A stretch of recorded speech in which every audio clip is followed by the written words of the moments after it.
a good education, and you know, went into ministry. Then I had three things happen in my life. One was a personal crisis. I had an affair with a woman. How many of you ever heard preachers having affairs with women before? I mean, this is new. This is entirely new. I mean, it's shockingly new. But yes, okay, that was me. You know, you can read about the story in the book, but I decided that, you know, I couldn't reconcile with my faith anymore. I wanted to call it off, and William Congreve was right all along that, at least in my case, that hell hath no fury but a scorned woman. Then the shit hit the fan, and that's all I'm going to say for now, but it got crazy after that. And that was a personal crisis, almost, you know, just devastating, completely devastating. The thing about my personal crisis that I didn't write about is this. People try to discount my change of stance based on a personal crisis, or like I had a bad father figure. You know, I mean, Paul Vitz makes that argument. And the thing about those sorts of things is that they're partially true for me, because everything that I experienced and everything I learned together, put in a hopper, caused me to lose my faith. My argument now is that the delusion is so strong that it took a crisis to make me do what I should have been doing all along. I should have been examining my faith as the adult I was. When I was a child, my parents told me about Santa Claus. I remember the day they told me he didn't exist, and I couldn't believe it. My brother was already in on it for a year or two. And he said, the Tooth Fairy, no, it's been us all along. I mean, if they had told me Zeus existed, I would have believed it. If they went to worship in a temple, a Jewish temple, I would have believed it. I mean, whatever they told me, I would have believed it. In fact, I was raised a believer. We all are raised believers. So I say this in a different sense than some skeptics say we're all raised as atheists. What I mean is this. We're all raised to believe what our parents taught us until we become adults. First, they tell us Santa Claus didn't exist, and the Easter Bunny, and the fairy tale, other fairy tales and things like that. And kids are great pretenders. We love to pretend as kids. But our parents never told us, well, hey, you know, like those others, God doesn't exist either, because their parents never told them. And so you have to grow up and you have to adopt an adult attitude. And an adult attitude says, wait a minute now, let me question this. I mean, after all, there are other children who are raised in different homes and who are taught to believe other things. And so at some point, you just have to adopt the adult attitude of doubt, and my personal crisis did that. Now, during that personal crisis, or was struggling with that, and the problem being, why did God allow that to happen, what did I do wrong, why did I do wrong? I did wrong. All that was, I was struggling with that, and all of a sudden I encountered new information. The new information happened to come from a cousin of mine who was a lieutenant colonel, now a colonel in the Air Force, teaching biochemistry in Colorado. We had a debate on the creation evolutionist issue. He won. Actually, what happened is he taught me to trust science. I mean, whenever science stood in contradiction to my holy book, and those rare few areas like, say, resurrected beings and creation by fiat or prayer, whenever science stood in the way to my holy book, I chose my holy book over science. And what he taught me more than anything else was to trust the results of science. Scientists know what they're doing. They don't always get it right, but eventually they will. It's a sort of self-corrective discipline, you see, and they go by what evidence is there. It's something like CSI, if you ever watch CSI or Law and Order, where they look for the evidence. You can't arrest just anybody on a hunch. You can arrest anybody then. So they have to have some evidence, and they have to take them to court, and evidence has to convince. Something like that is what scientists is looking for. And so then with this new information, I began to see things differently. And my holy book all of a sudden wasn't as holy as it was, or as full of holes, I forget which. And I decided that I would trust the results of science. And now, having concluded that the universe is, I think, 13.7 billion years old from the latest results, then I started looking at my Bible. I started looking and saying, well, wait a minute. I can trust science. Science says this. Okay, I'm going with that. Now, let's turn to the Bible, and let's find it in the Bible somewhere. That's the first inclination because you like the Holy Book, you see. So I tried to find it in the Bible, especially Genesis chapters 1 and 2. I read commentary after commentary on it, and I went through the possibility God could have created by fiat just didn't seem reasonable given science. The concordance view that God created in certain stages, that didn't fit. I went through the various theories to try and harmonize science with the Bible, and I could not do it. So I concluded that the first few chapters in Genesis were pure myth. Well, then what happened after that? I began looking at other things like, Balaam's ass. I thought to myself, now let's say that happened. Okay, that happened, right? Now who believed it? Would I believe it? He walks into a bar and says, my ass talk. Oh yeah? Let's see your ass talk.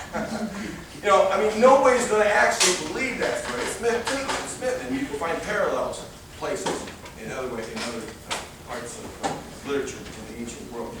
So I began looking at these sorts of stories, and I began doubting them, and I couldn't trust the Bible, it was no longer my holy book. And then the third thing, I had personal crisis, new information, that is a new way of seeing things, see? The trusting in science, it's important. I found that a lot of Christians denigrate the sciences in order to believe. I heard my friend Paul Copan, he's the president of the Evangelical Philosophical Association. We were talking about prayer. I said, prayer studies, scientific studies on prayer show that they're statistically the same as luck. He says, yeah, but let me tell you this story. So he spent about 15 minutes telling me a really interesting story about what happened on the mission field. I won't recount it to you. It was just astounding. They prayed for something, all of a sudden the next day in a box, here comes the thing that they were praying for. Astounding, Well, guys, you counted the hit. Are you also counting the misses? But, so anyway, science. Trust the science. Scientific study says, what is he going to do? Well, God works in mysterious ways, you see. If you're going to test prayer, then maybe he doesn't want you to find him out. Well, then where was God when the tsunami hit Tokyo? Where was God when the tsunami hit Indonesia? After all, if he wants to remain hidden, right? If he doesn't want to be found out, then he could do what I call a perpetual miracle. Now, what's a perpetual miracle? It's a miracle that's perpetual. Now, what would that be in regards to earthquakes? Well, you wouldn't let them happen. Perpetually. They would never happen. Well, we need them, Dinesh D'Souza will argue. We need earthquakes. If we weren't for earthquakes, there wouldn't be life. What, is God lazy or something? He can't. And you know what? The more power you have to alleviate suffering, the more power you have, the more of a responsibility you have. Superman arrives on the scene. Gang of thugs are beating up on somebody and raping his girlfriend. Now, I show up on the scene, all I can do is run away and call the cops. But I should have that responsibility to do that, right? But Superman shows up on the scene. Well, then when we have God, all I ask you to snap his fingers, and the earthquakes never happen, no one would know he did it. Think about it. If God wanted to remain hidden, no one would know that he did it. So then the third thing, personal crisis, new information, a lack of a caring Christian community. I had some really bad experiences in the church. I could not reconcile with the fact that Christians claim something unique that no other religion seems to claim in the same way. That the Holy Spirit of God, that is, the third person of the Trinity, takes up residence in their lives and empowers them. And I didn't see any evidence of the Holy Spirit in their lives. I thought to myself, well, wait a minute, now, shouldn't Christians at least minimally act better than other people? No, because they have free will. And I call that the free will stumble. I don't have time to talk about that, but free will accounts for everything, you see. Like Christians, God gives us free will. If he gives us free will, then how do you expect him to ever answer a single prayer that's prayed that involves other people who have free will then?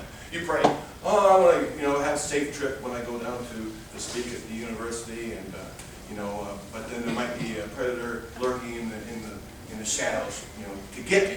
Well, how do I ever expect that to be answered if God doesn't involve himself in free will to avert the man's, choices, So, lack of a caring Christian community, I didn't see it. So because of those things, I became a moderate, and a liberal, and a deist, and an agnostic, and finally the atheist I am today. It was not easy. It was a struggle. I went kicking against the goads. Sometimes I shed lots of tears over it. It was painful every step of the way. It was not what I wanted. It's not where I wanted to end up. I thought maybe if I wasn't careful, I might molest children, eat babies. And I just couldn't. No. Or I might go to hell. The other thing, the worst thing of all is that threat of hell is a cradle to grave. Teaching line. But then I didn't realize it at the time, but I had already all my life risked Allah's hell. As far as I know, I wasn't going to Jehovah's Witnesses heaven. So I thought, well, if I risk all those others, I might as well risk this one too. Now, something about my books.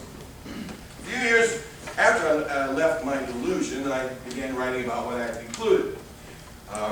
Like the prisoner in Plato's cave analogy who saw the good, I wanted to go back and tell others what I saw. Well, you know what happened to that guy? He got kind of paraded and beat up, or something like that. So I get paraded a lot. I found out, and I've taught philosophy, and philosophy made me the thinker I am today. But I found that you can talk philosophy till you're blue in the face. In fact, I read Michael Martin's book Atheism: A Justification. As a Christian, it didn't faze me in the least. I thought to myself, well, those are some pretty good arguments. Yeah. But Jesus rose from the dead. It's true. So you can do that and be respectable. I mean, you can have a respectful conversation with Christians, because they can say, hey, that's a pretty good argument. But it doesn't really faze them until you get down and dirty about the Bible, the resurrection, and then all of a sudden you're ignorant. You're stupid. I'm not stupid. You can't say that. So I decided I'm going to start sharing what I've learned. Otherwise, my learning and my education would have been a waste. People, Christians will say, why don't you just walk away from it all? After all, you concluded there's no God. Why are you arguing against God? Just develop your life. Trust me, I want to. But I thought, no, I'm just going to turn around and share what I've learned.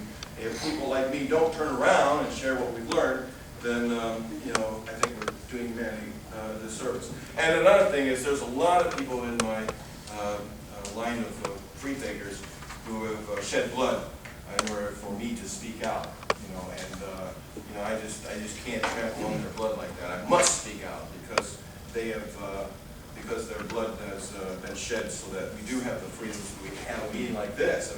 Can you imagine living in the Middle Ages, your whole entire life, being a skeptic and never being able to utter a word of doubt?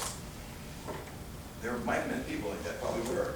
So, I don't know. I just give myself into too much trouble. I have to speak, so I know I would be in trouble back then. I just know it.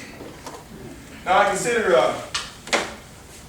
consider this book my magnum opus, if there is one, and I think it is. It's just it's written to Christians, and I tell my story in it, and then I break it down into two parts.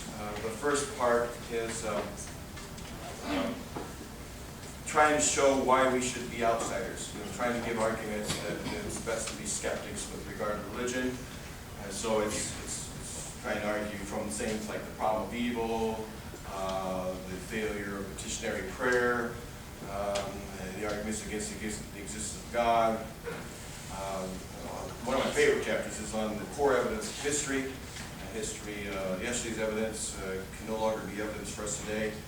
And so these are arguments that, let's think about these. And then the second half is where I argue that even from an insider's perspective, that there's room for doubt.